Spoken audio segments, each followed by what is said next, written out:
Olá, bem-vindo ao Viver Sustentável.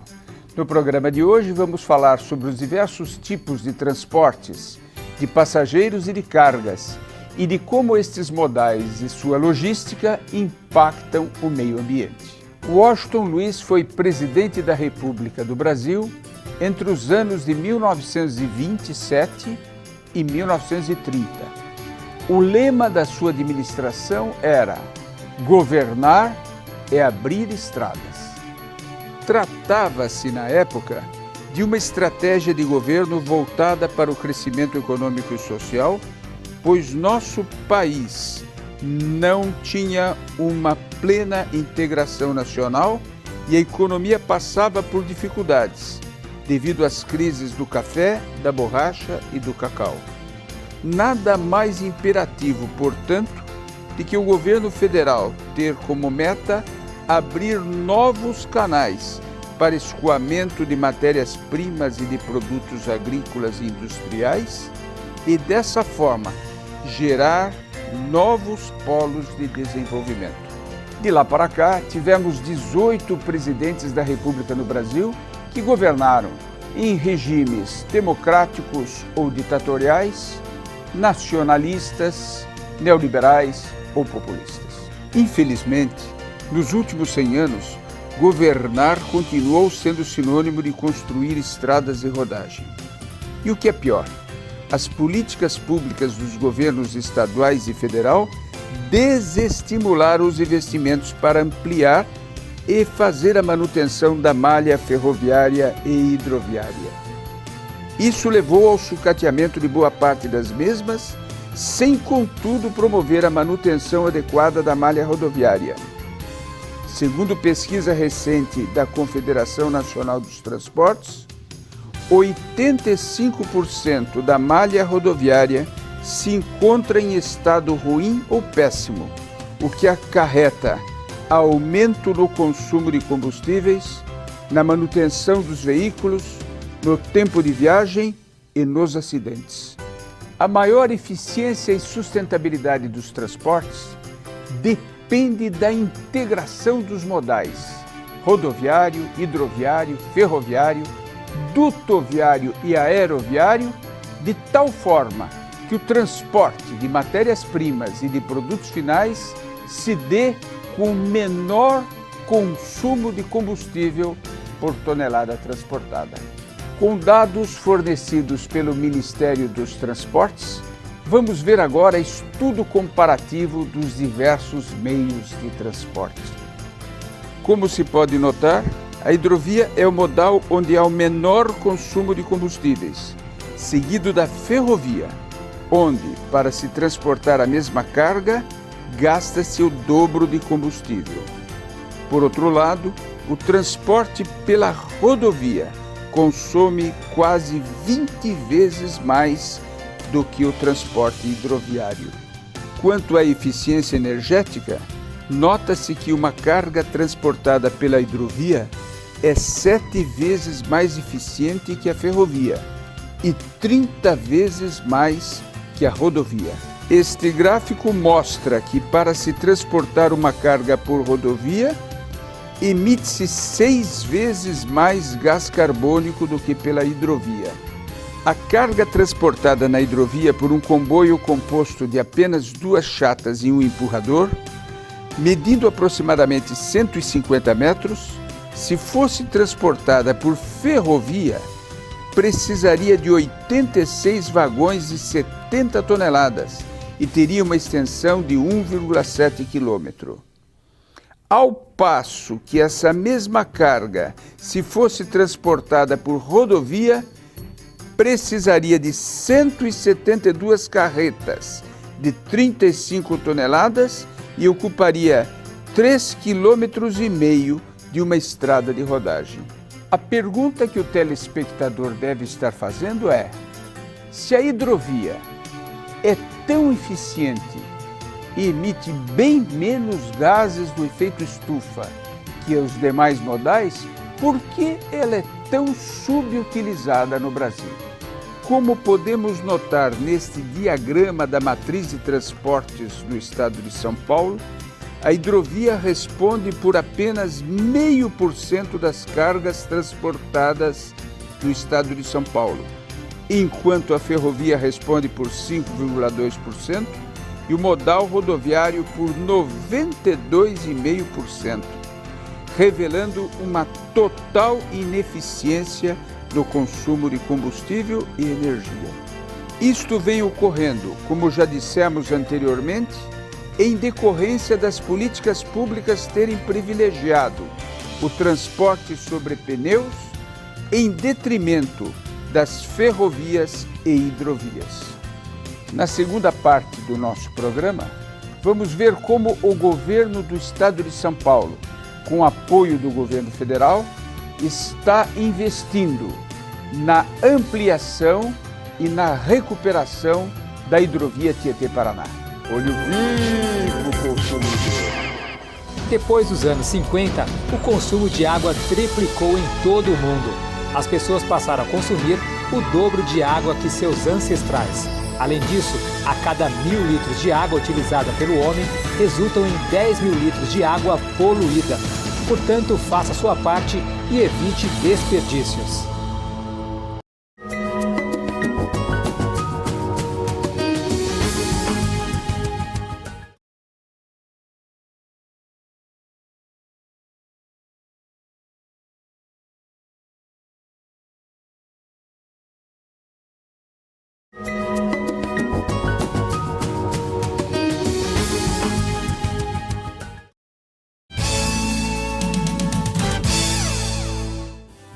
Você sabia que 3/4 da superfície do planeta são cobertos por água, mas 97% é salgada e apenas 3% é doce. Desse total de água doce existente, a maior parte encontra-se sob a forma de gelo nas calotas polares e geleiras. Outra parcela está em estado gasoso e o restante é encontrado em estado líquido, em fontes subterrâneas e superficiais. Os rios e lagos, que são as nossas principais formas de abastecimento, correspondem a apenas 0,01% deste percentual.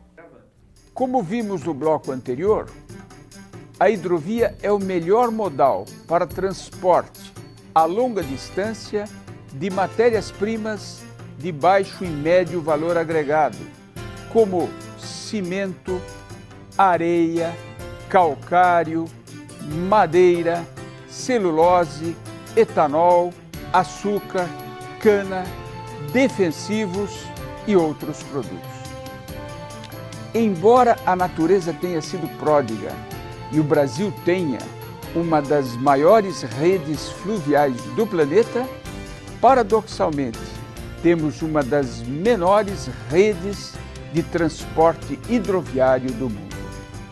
Para tentar reduzir este histórico desequilíbrio entre os intermodais de transporte, o governo federal e o estadual, em São Paulo, estão investindo maciçamente no transporte hidroviário.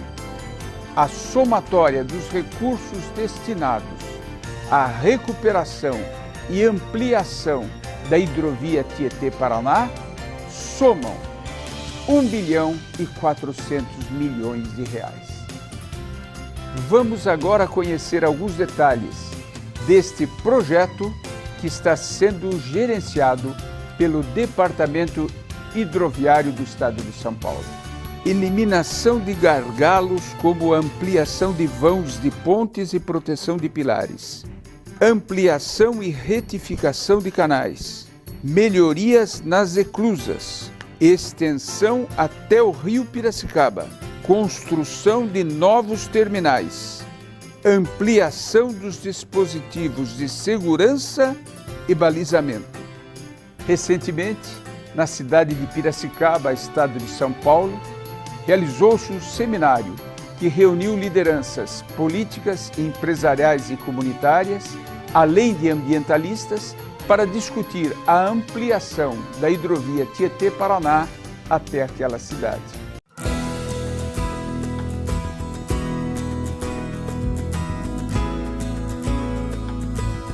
A hidrovia Tietê-Paraná é um investimento extremamente importante para a redução de custo de transporte, para a geração de emprego, de renda em toda a região de Piracicaba, envolvendo vários municípios e uma população muito grande.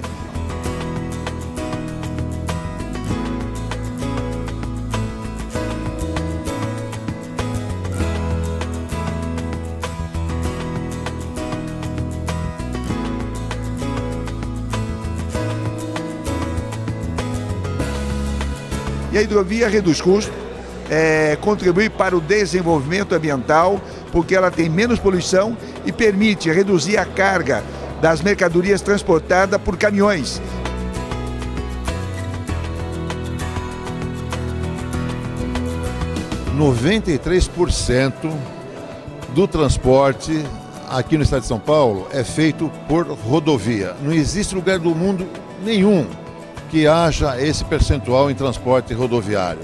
Isso aí é um caos eminente. E hoje nós estamos vivendo a crise do congestionamento. E a única solução para que esse quadro seja mudado é justamente fomentar o modal hidroviário. Na hora que nós tivermos já com essa hidrovia toda revivida, reativada e com a barragem de Santa Maria da Serra construída, que vai permitir que a navegação fluvial chegue até a região de Campinas, até Ártemis, em Piracicaba, nós teremos a possibilidade de evitar a emissão de gás carbônico da atmosfera em torno de 1,2 megatoneladas de carbono por ano. É um impacto ambiental tremendo, uma imensa contribuição para diminuir os efeitos maléficos do aquecimento global.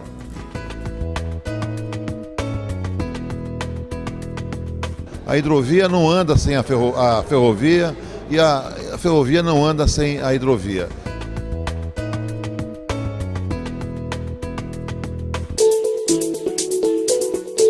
O Viver Sustentável pergunta: qual dos países possui menos água por habitante? Letra A, Estados Unidos. B, Suriname. C, Singapura. Ou letra D, Kuwait? A resposta você confere no próximo bloco.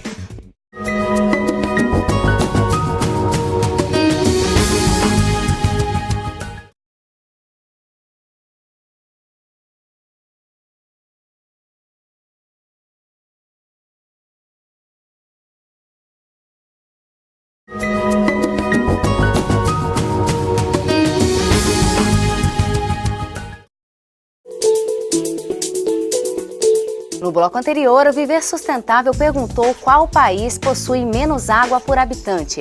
A resposta é letra D, Kuwait. Segundo a Unesco, o país tem apenas 10 metros cúbicos per capita. Dos meios de transporte utilizados em todo o mundo, o hidroviário é o mais antigo. Deve-se a ele a expansão de muitos países, inclusive no Brasil. De custo operacional baixo, comercialmente utilizado para o deslocamento de grandes cargas, interligando a produção e o consumo, o transporte hidroviário influiu na produção industrial e agrícola e é importante na composição dos preços e na regularização dos mercados. No Brasil, desde a época da colonização até meados do século XIX, o principal meio de transporte, assim como no resto do mundo, foi o fluvial. De 1854 até 1946, passou a predominar o transporte ferroviário, que acabou sendo preterido pelo rodoviário. Por opção governamental, já em 1937, no governo Vargas, havia sido criado o Departamento Nacional de Estradas e Rodagem.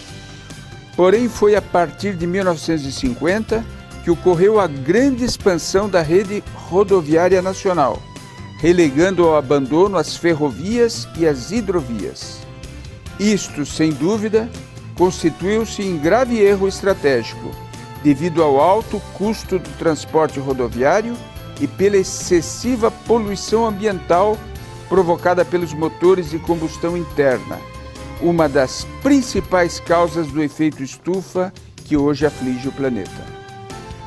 Em termos de custo-benefício, o transporte hidroviário supera largamente as modalidades de transporte ferroviário e rodoviário no transporte a longas distâncias de grandes cargas com baixo e médio valor agregado. De baixo custo operacional, a hidrovia apresenta condições técnico-econômicas favoráveis, inclusive para a exportação, onde o item transporte é um dos fatores que mais encarece os produtos, dificultando a competitividade externa. Por apresentar um baixo consumo de combustível por quilômetro transportado, ela também contribui para a mitigação de gases responsáveis pelo efeito estufa e pelo aquecimento global.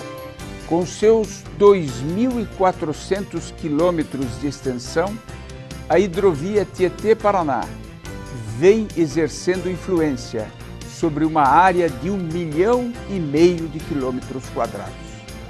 E tende no futuro a fortalecer a integração do Mercosul, pois foi projetada para poder chegar ao estuário do Prata, na Argentina.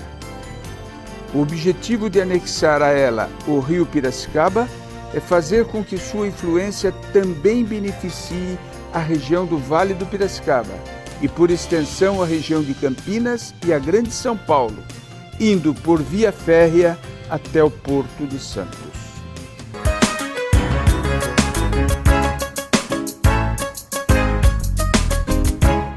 O que motivou o reinício da construção da barragem de Santa Maria da Serra e quais os benefícios que essa construção vai trazer à região?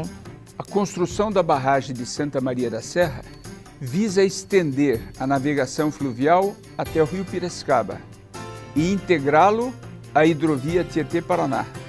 Será um extraordinário vetor de desenvolvimento de toda a região, trazendo inúmeras vantagens, como gerar empregos em renda, diminuir o custo dos fretes de matérias-primas e de produtos essenciais para a população, reduzindo o preço final pago pelo consumidor. Em termos regionais, criar nova dinâmica de transporte, integrando todos os sistemas existentes através dos entroncamentos intermodais. Criar com os entroncamentos intermodais vias, ferrovias, rodovias e dutos de integração e desenvolvimento, motivando a instalação de novos polos de desenvolvimento regional. Incentivar a produção rural e industrial. Facilitar o escoamento e reduzir o preço dos insumos.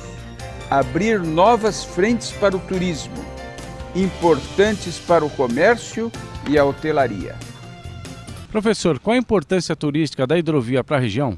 Uma hidrovia permite a redução da carga transportada pelas rodovias e, com isso, uma sensível diminuição da poluição, dessa forma contribuindo para mitigar o aquecimento global. Reduzindo o transporte pesado nas rodovias, absorvendo boa parte da carga pesada que é transportada por caminhões, o que favorecerá o trânsito nas principais rodovias e contribuirá para a redução do número de acidentes. Vai incrementar a logística verde. Para cada 1.000 toneladas transportadas, a hidrovia gasta 5 litros de diesel, contra 96 litros pela rodovia. Um único comboio, rebocador e 4 chatas, com 150 metros de comprimento, transporta o equivalente à carga de 172 carretas de 35 toneladas, que ocupariam 3.500 metros de rodovias. Estima-se que no tocante ao custo direto, se houver maior equilíbrio entre o transporte hidroviário e o rodoviário, a economia será da ordem de 2,5 bilhões por ano. Vai economizar nos custos de implantação. Dados do DENIT mostram que a construção de 1 quilômetro de rodovia custa cerca de $1 milhão e o da hidrovia apenas $200 mil. Professor Tami, quais os ganhos ambientais e a qualidade de vida de uma população servida por hidrovias? As barragens, com o remanso criado, incentivam o turismo, criando novas oportunidades de lazer e de entretenimento e desenvolvendo a região, pois empregos verdes com o turismo serão criados em profusão. 18 polos turísticos já foram criados ao longo da hidrovia Tietê-Paraná. Polos de médio e grande porte. As prefeituras terão de se adaptar tanto para criar novas formas de lazer à população, como para atrair investimentos que permitam movimentar e dinamizar a economia de seus municípios, através do turismo. Com a integração do rio Piracicaba à hidrovia Tietê-Paraná, abre-se um novo leque de opções, como a criação de circuitos turísticos com barcos, modalidade ainda pouco explorada ao longo de toda a sua extensão. Incentivar a prática de esportes e lazer aquáticos. Criar incentivos para atrair hotéis e pousadas. Sedes de fazendas e pequenos sítios podem ser transformados em excelentes opções para quem deseja descansar. A barragem e a navegabilidade do rio darão nova dinâmica ao perfil turístico e comercial da região que compõe o Vale do Piracicaba, além de elevar o potencial industrial e agrícola das cidades da região. Professor, comunidades existentes às margens do rio, como colônia de pescadores, poderão ser afetadas. Como elas serão ressarcidas? Situações análogas foram registradas e resolvidas a contento, civilizada e respeitosamente, ao longo de toda a hidrovia Tietê-Paraná. Boa parte da área que vai ser alagada já foi desapropriada e os seus proprietários já foram ressarcidos, além de que o remanescente de suas terras foi valorizado com a hidrovia. E em vários pontos, incentivaram-se empreendimentos imobiliários. A região do Tanquã, no Vale do Piracicaba, deverá exigir uma negociação à parte, prevendo-se o reassentamento de uma colônia de pescadores, que deverá ser reassentada no local mais acima, mas que garanta a continuidade da prática da pesca. Com dados fornecidos pelo SEMPRE, Compromisso Empresarial pela Reciclagem, vamos fornecer os preços por tonelada dos principais produtos destinados à reciclagem. Preço da tonelada do material reciclável para a cidade de Canoas, no Rio Grande do Sul. Papelão, R$ 230. Latas de aço, R$ 150. Alumínio, R$ 2.200. Plástico rígido, R$ 300. PET, R$ 1.300. Com a participação especial da Orquestra Filarmônica de Rio Claro, em São Paulo, vamos agora observar como as artes, notadamente a música, pode contribuir para a conscientização ambiental. Participe do nosso programa. Envie-nos perguntas e sugestões de temas para contato@viversustentável.net ou assista ao repertório dos programas já exibidos no site viversustentável.net. O programa fica por aqui. Uma boa semana, até o próximo programa.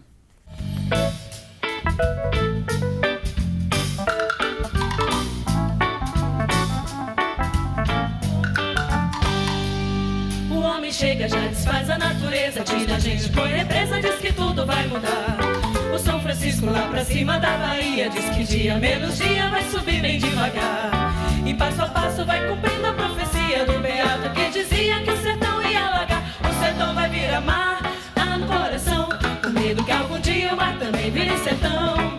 Vai virar mar, tá no coração, com medo que algum dia o mar também vire sertão.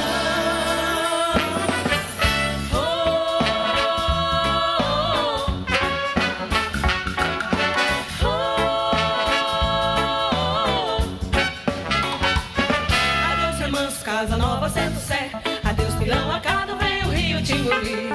Debaixo d'água lá se vai a vida inteira. Por cima da cachoeira o gaiola vai subir. Vai ter barragem no salto do Sobradinho. O povo vai se embora com medo de se afogar. Sertão vai virar mar, dá no coração. O medo que algum dia o mar também vire sertão. Vai virar mar, dá no coração. O medo que algum dia o mar também vire sertão. Vai virar mar, dá no coração. O medo que algum dia o mar também vire sertão.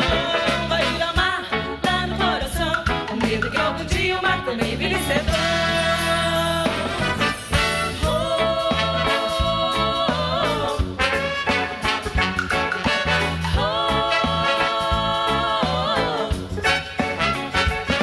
Adeus, remanso, casa nova, Centro-Sé. Adeus, não acaba.